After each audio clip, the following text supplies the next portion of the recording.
Assalamualaikum warahmatullahi wabarakatuh. Selamat datang kembali di podcast Biro SDM Polda Aceh bersama saya Nurma Yunita. Salam presisi. Sobat Polri dimanapun Anda berada, sebuah kalimat yang sering kita dengar nih di keseharian kita, yang kira-kira bunyinya seperti ini. Sebaik-baiknya manusia adalah ia yang bermanfaat bagi banyak orang. Dan Sobat Polri, pada hari ini bintang tamu kita pada podcast Biro SDM Polda Aceh adalah sosok anggota Polri yang bermanfaat bagi banyak orang dan mudah-mudahan menginspirasi bagi kita tentunya. Beliau adalah Bapak Ibda Muhammad Syafi'i. Assalamualaikum Pak Syafi'i. Waalaikumsalam warahmatullahi wabarakatuh. Ya, terima kasih Pak Syafi'i sudah berkenan hadir di podcast Biro SDM Polda Aceh ya Pak. Siap.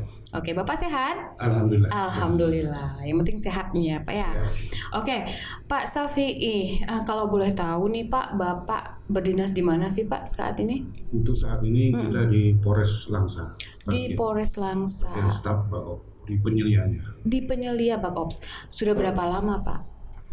Kalau di staf Bakop hampir kurang 2 tahun ini. 2 tahun. Siap. Tapi di Langsanya, di Polres Langsa? Dari mulai 2000 untuk di Polres Langsa dari 1994. Oh, 1994. Ya, sampai Ya, sekarang. sudah lama ya Pak ya, Bapak di Langsa ya. Oke, baik. Pak Syafi'i, Bapak kami undang kemari adalah menjadi sosok inspiratif, di mana Bapak adalah salah satu dari sedikit personil Polri yang mendapatkan PIN Emas Kapolri ini, Sobat Polri. Dan PIN Emas Kapolri ini didapat tidak mudah tentunya. Ada hal-hal yang telah dilakukan oleh personil yang membanggakan bagi institusi dan juga negara. Nah, Pak Syafi'i boleh diceritakan ke kita nih Pak, apa sih yang sudah Bapak lakukan buat institusi dan juga mungkin barangkali buat masyarakat ataupun negara sehingga Bapak mendapatkan penghargaan PIN Emas Kapolri nih Pak, silakan. Terima kasih. Ya, sebelumnya kita mengucapkan alhamdulillah, ya, puji syukur kehadirat Allah yang mana kita telah diberikan kelebihan. Dari kelebihan itulah kita mendapatkan PIN emas tadi dari Bapak Kapolri pada tahun 2017. Di situ pada saat itu saya menjabat Babin Kadipmas. Oke. Di situ kebetulan ada warga binaan saya ya, menderita atau kena amputasi tangannya. Tapi sebelum tangannya diamputasi, saya berinovasi untuk buat tangan tersebut dari anak pertamanya. Oke, nah sedikit Pak. Artinya Bapak mendapatkan PIN Emas Kapolri ini karena kenapa nih? Maksudnya ada diamputasi terus Bapak melakukan apa gitu Pak? Membuatkan tangan palsu. Oke, jadi Bapak mendapatkan PIN Emas ini karena Bapak telah membantu masyarakat untuk membuatkan kaki dan tangan palsu. Nah itu, Sobat Polri, ternyata itu yang membuat Pak Syafi'i mendapatkan penghargaan PIN Emas dari Bapak Kapolri ini. Nah, lanjut kita Pak ke yang mungkin Bapak yang mau menceritakan tadi. Awal mula Bapak bisa membuat tangan dan kaki palsu ini bagaimana? Karena kan kita tahu nih tupoksi dari Polri kan sebenarnya melindungi, mengayomi, melayani masyarakat gitu ya Pak ya. Nah ini tiba-tiba Bapak punya skill membuat kaki dan tangan palsu ini, awal mulanya gimana sih Pak ceritanya nih Pak? Ya, awal mulanya pertama dari anak. Dari anak, kenapa? Dikarenakan anak kita kan lumpuh, sakit, tidak bisa bergerak. Dari situ kita awal pertama mencoba bagaimana bisa mendukung anak ini, bisa kita anak saya kita bilang mendukung bisa dia bergerak atau berdiri karena posisi postur tubuhnya lemah. Saya coba untuk menopang itu dulu. Saya buatkan untuk menopang badannya. Dari situlah saya mencari inovasi-inovasi. Lalu tidak lama kemudian, kira-kira ada 5 tahun kemudian, itulah pas kebenaran ada warga yang bekerja di bangunan terkena sengatan listrik, lalu diamputasi tangannya. Nah di situ saya selaku Babin Kadipmas mengunjungi ya, pada satu door to door. Kemudian saya tawarkan kepada korban, apakah mau saya buatkan tangan palsu. Alhamdulillah dia menerima. Saya coba buatkan untuk sementara pertama yang simple, kemudian diterima, rusak, saya perbarui lagi. Itu awalnya. Oke, jadi Sobat Polri, Pak Syafi'i latar belakangnya membuat ini adalah dari anak beliau, anak Bapak yang sedang sakit. Kalau boleh tahu pada saat itu beliau, Ananda sakit apa sih Pak? Epilepsi. Kalau dokter Epilepsi. mengatakan epilepsi. Sehingga alat gerak di tubuhnya itu tidak berfungsi dengan baik gitu. Betul. Ya Pak ya. Lumpuh, tidak bisa apa-apa. Usia berapa Pak pada saat itu? Terkenanya kita bilang umur 3 bulan, masih bayi. Bapak tahunya ketika 3 bulan. Oke. Karena dokter semua mengatakan pada saat dia lahir sehat, tidak ada cacat apapun dan penyakit apapun, tapi ternyata pada saat umur 3 bulan itu terkena. Sehingga Bapak melihat kondisinya, ini gimana caranya dia bisa ini ya Pak ya. Disitulah saya berupaya untuk mencarikan alat bantu. Baik, Bapak. Sebelumnya saya jadi kepikiran begini, kenapa Bapak tidak mencari solusi di mesan kaki ataupun alat gerak untuk anak misalnya? Maksudnya kenapa tiba-tiba Bapak membuatkan sendiri itu gitu? Gimana Pak ceritanya? Kenapa? Karena saya nggak pesan atau mencari di toko, karena anak saya posisinya tubuhnya sempurna, ada kaki, tangan. Jadi kondisi anak saya itu lemah, tidak bisa, istilahnya tidak bisa duduk, tidak bisa berdiri, tidak bisa bicara. Jadi kita berupaya untuk dia bisa berdiri. Nah itu yang saya usahakan, diupayakan, karena dijual pun tidak ada, karena di sistemnya kan tidak seperti saya buatkan kaki palsu atau tangan palsu yang sudah tidak ada. Ini karena anak saya posisinya lengkap tubuhnya. Artinya karena hal tersebut, karena keterbatasan kakinya ada, tangannya juga ada, tapi tidak bisa bergerak. Jadi Bapak membawakan sebuah alat bantu gitu ya Pak ya, sehingga anak menjadi bisa terbantu gerakannya gitu Pak. Masya Allah, luar biasa. Jadi dari situ sehingga Bapak juga bisa membuat untuk yang lainnya. Nah, untuk yang masyarakat lain yang pertama kali itu yang amputasi itu kenapa dia Pak? Awalnya gimana? Yang awalnya kebetulan beliau kerja di bangunan, kesengat listrik. Nah di situ dua tangannya kesengat listrik, disitulah diamputasi. Nah dari situlah awalnya saya mulai buat, kemudian disusul oleh kaki dari istilahnya ada pesan-pesanan atau dari pihak-pihak LSM, baik itu dari instansi lain. Jadi ketika ada kecelakaan itu Bapak tawarkan untuk membuat, karena Bapak sebelumnya sudah membuat untuk anak ya Pak ya. Dari situlah awal mula masyarakat mulai mengetahui. Oke, baik Bapak. Nah Pak, yang tadi masyarakat tadi itu di wilayah Bapak Babin Kamtipmas pada saat itu ya? Di daerah mana tuh Pak izin? Polsek Langsa Timur, wilayah Polsek Langsa Timur. Oke, baik. Dan setelah itu Bapak barulah diketahui oleh orang lain ya Pak ya, Bapak bisa membuat dari dinas juga. Kalau boleh tahu Pak, itu dari tahun berapa ya? Dari tahun pertama pembuatan itu kan tanpa diketahui media atau pimpinan kita, itu saya mulai buat itu 2014. 2014. Sampai saat ini ya Pak? Siap. Oke Pak, baik. Dari 2014 sampai saat ini itu seingat Bapak udah berapa jumlah alat bantu baik kaki, tangan ataupun alat bantu lainnya yang Bapak sudah pernah buat nih Pak untuk masyarakat?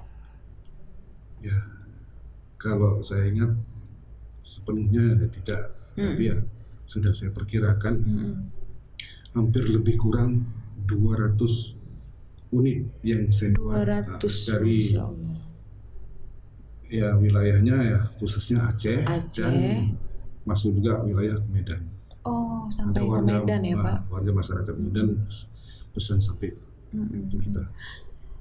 Itu Bapak sebelumnya, apakah Bapak memang sudah pernah tahu nih, ini cara bikin kaki palsu seperti ini, atau kok bisa tiba-tiba skill itu Bapak miliki itu dari mana Bapak belajarnya tuh Pak? Ya alhamdulillah, tadi dari pertama kita saya mengucapkan alhamdulillah. Istilahnya diberikan sama Allah kepandian ini, ilmu yang saya miliki hanya Gusti Allah yang memberikan tanpa belajar. Ya, istilahnya ortodok. Pembelajaran itu Otodidak kita ya Pak ya. otodidak. Jadi ya sambil kita belajar, kan zaman sekarang HP ya, Betul. HP Android. Jadi dari situlah kita sambil belajar, kita modifikasi sampai hingga alhamdulillah produk saya kita dibilang sempurna, tidak hanya sempurna itu hanya milik Allah. Jadi alhamdulillah intinya dapat dipergunakan oleh. Iya, itu dia Pak poinnya ya Pak ya. Jadi Bapak pelajari karena latar belakang anak kita tadi, akhirnya Bapak mengasah kemampuan itu dan bermanfaat bagi banyak orang. Saya dengar Bapak bawa alat contoh ya. Kita lihat ya Sobat Polri, boleh Pak silakan.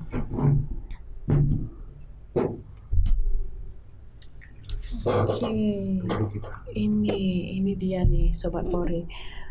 Oke, ini alat ini apa namanya nih? Bahannya dari apa nih Pak? Kita bahannya sudah kita modifikasi, bukan fiber saja. Tahap pertama awal pembuatan fiber semua. Fiber semua. Nah, tapi karena berat banyak yang bilang gimana Pak, kok bisa ringan?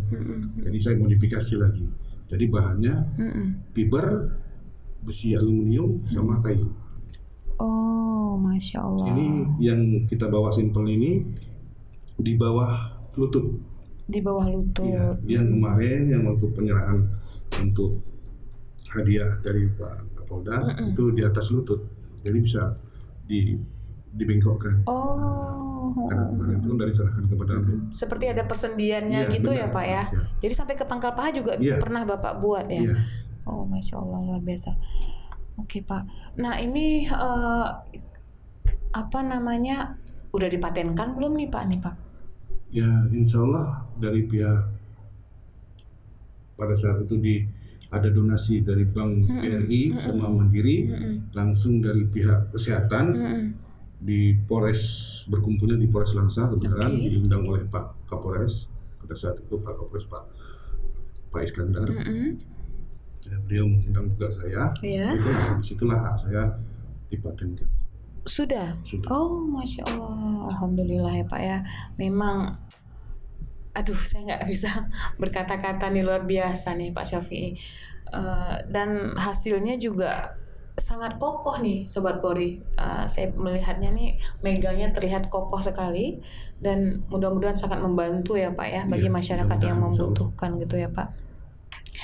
Nah, tadi Bapak sampaikan ada pihak BRI dan sebagainya. Sejauh yang Bapak sudah Bapak lakukan selama ini pembuatan kaki palsu ini, selain BRI tadi, siapa-siapa saja Pak yang turut mensupport Bapak nih sehingga bisa berjalan lancar sampai sekarang? Ya sudah banyak yang mensupport saya. Terutama pimpinan kita. Pimpinan ya Pak.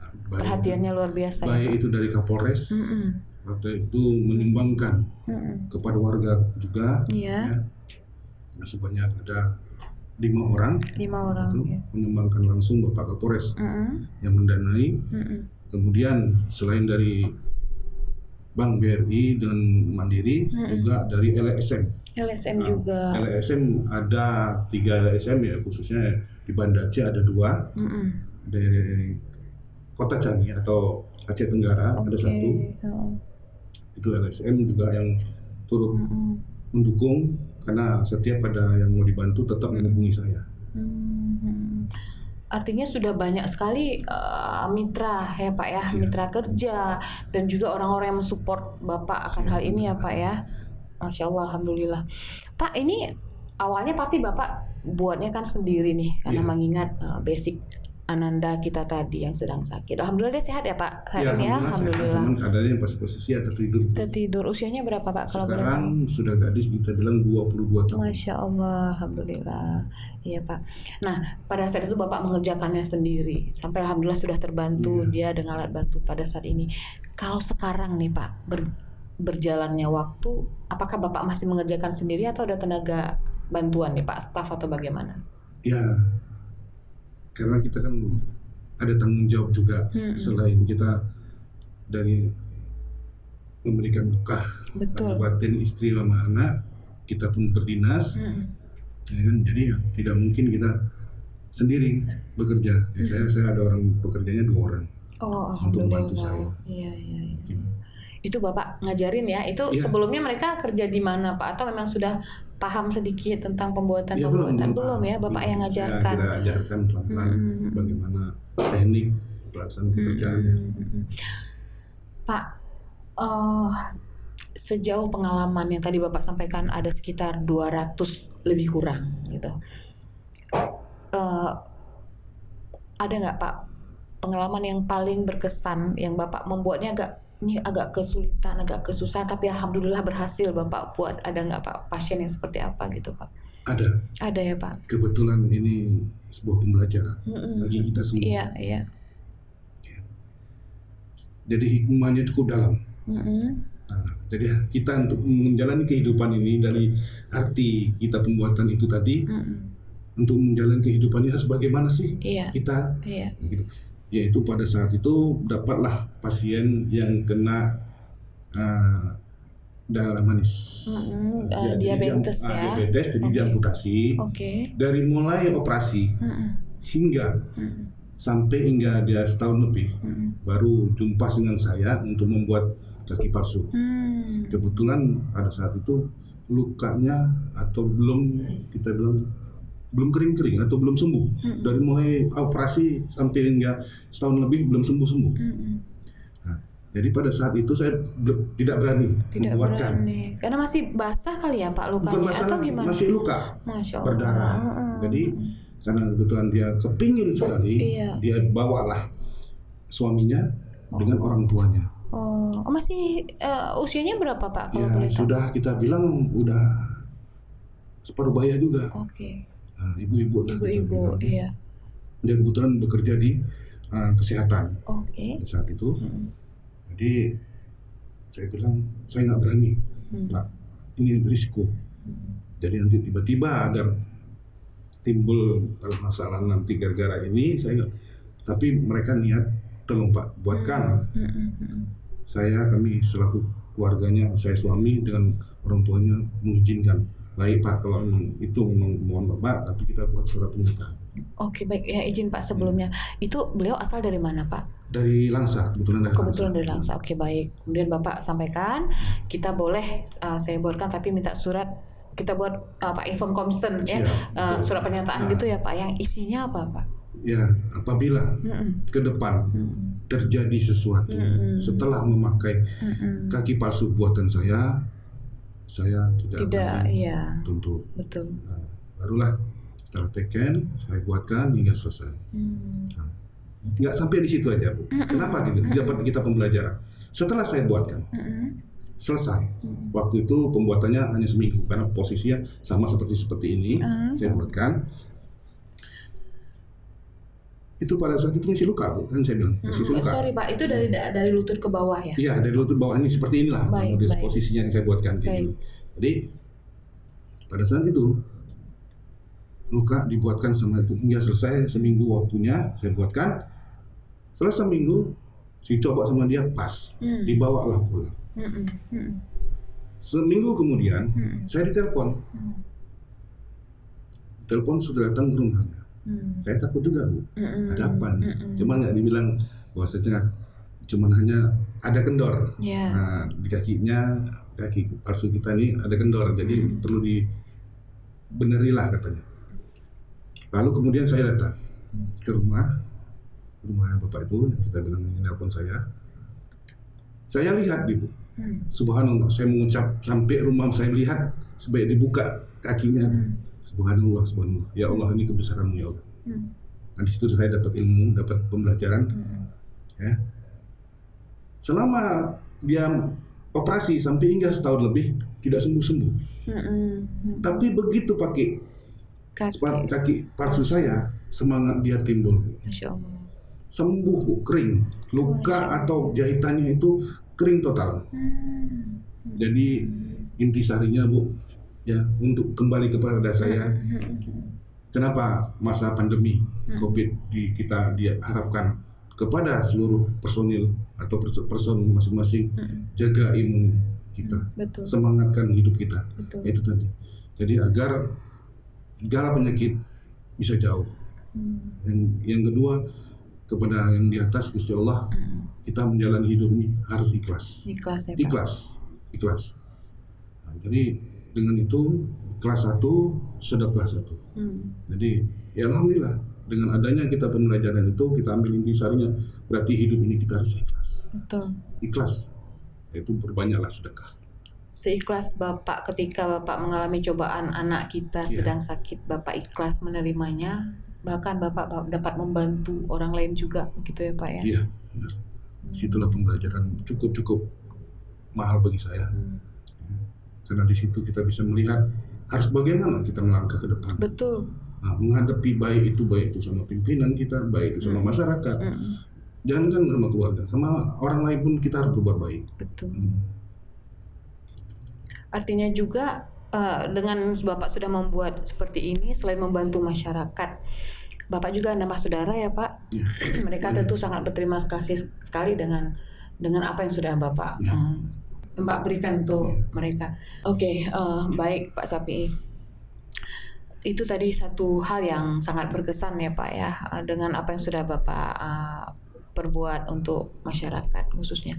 Nah, yang Bapak rasakan sendiri Pak, dari apa yang sudah Bapak lakukan, dari hati kecil Bapak sendiri nih, dengan kejadian cobaan yang sudah Bapak alami, kemudian Bapak dapat membantu masyarakat, dari hati kecil Bapak sendiri, apa yang Bapak rasakan saat ini Pak?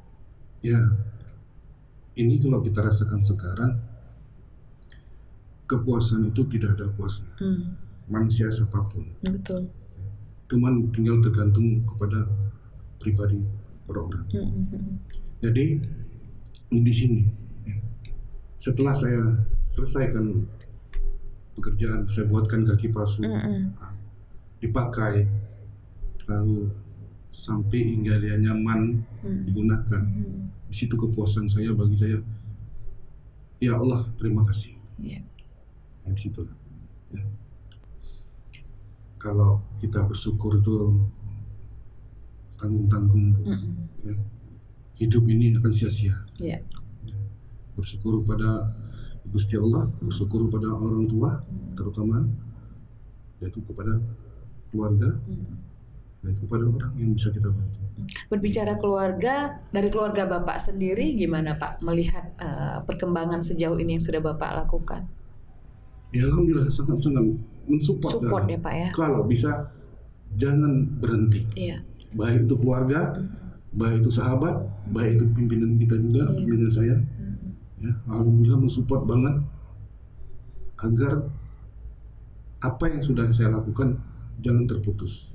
Kalau bisa hingga akhir hayat yang bisa kita lakukan. Ada nggak Pak dari anak Bapak yang juga udah ngerti nih cara-cara membuat yang nanti ke depan dapat diteruskan? Nah ini kalau dari anak, kebetulan anak kita tiga-tiganya perempuan. Jadi tidak, istilahnya kita lihat belum ada minat dia untuk berbuat. Kita tenaga tadi ya Pak ya, karyawan kita tadi ya Pak ya. Intinya saya kalau bisa adalah penerus. Iya, kalau perlu mungkin dari anggota Polri yang memang ada berminat juga ataupun untuk demi kemaslahatan tadi ya kan Pak. Nah, ada juga. Ada ya Pak ya. Mudah-mudahan dapat diteruskan. Kenapa saya berbuat ini? Karena kita untuk beramal. Betul. Kalau kita untuk mencari komersil, materi kita bilang, ya mungkin dengan 200 orang lebih ini yang sudah saya buat, ya sudah mungkin kehidupan saya sudah mewah. Tapi karena kita intinya bertujuan untuk amal, kalau kita bandingkan mahar untuk sebuah kaki pembuatan saya jauh berbeda dengan di pasaran sekarang. Alhamdulillah, karena kita niatnya membantu. Baik Bapak, terima kasih. Itu kita lihat posisi dan kondisi keadaan pasien kita. Iya, betul. Baik, Pak Syafi'i, luar biasa apa yang telah beliau lakukan, yang telah beliau sharing ke kita, pengalaman dan apa yang sudah Bapak lakukan cukup menginspirasi nih Pak. Terima kasih sekali lagi Pak Syafi'i. Semoga banyak Pak Syafi'i lainnya yang dalam hal apapun, entahlah itu kaki palsu ataupun apapun yang dapat berguna bagi masyarakat banyak dapat kami teruskan, khususnya buat kaum muda untuk dapat mencontoh Bapak. Terima kasih sekali lagi Pak Syafi'i. Sehat selalu Pak. Salam buat keluarga. Dan Sobat Polri, demikianlah bincang-bincang kita pada hari ini. Semoga apa yang disampaikan oleh beliau dapat menginspirasi dan memberikan manfaat bagi kita semua. Terima kasih. Billahi taufiq wal hidayah. Assalamualaikum warahmatullahi wabarakatuh. Salam presisi.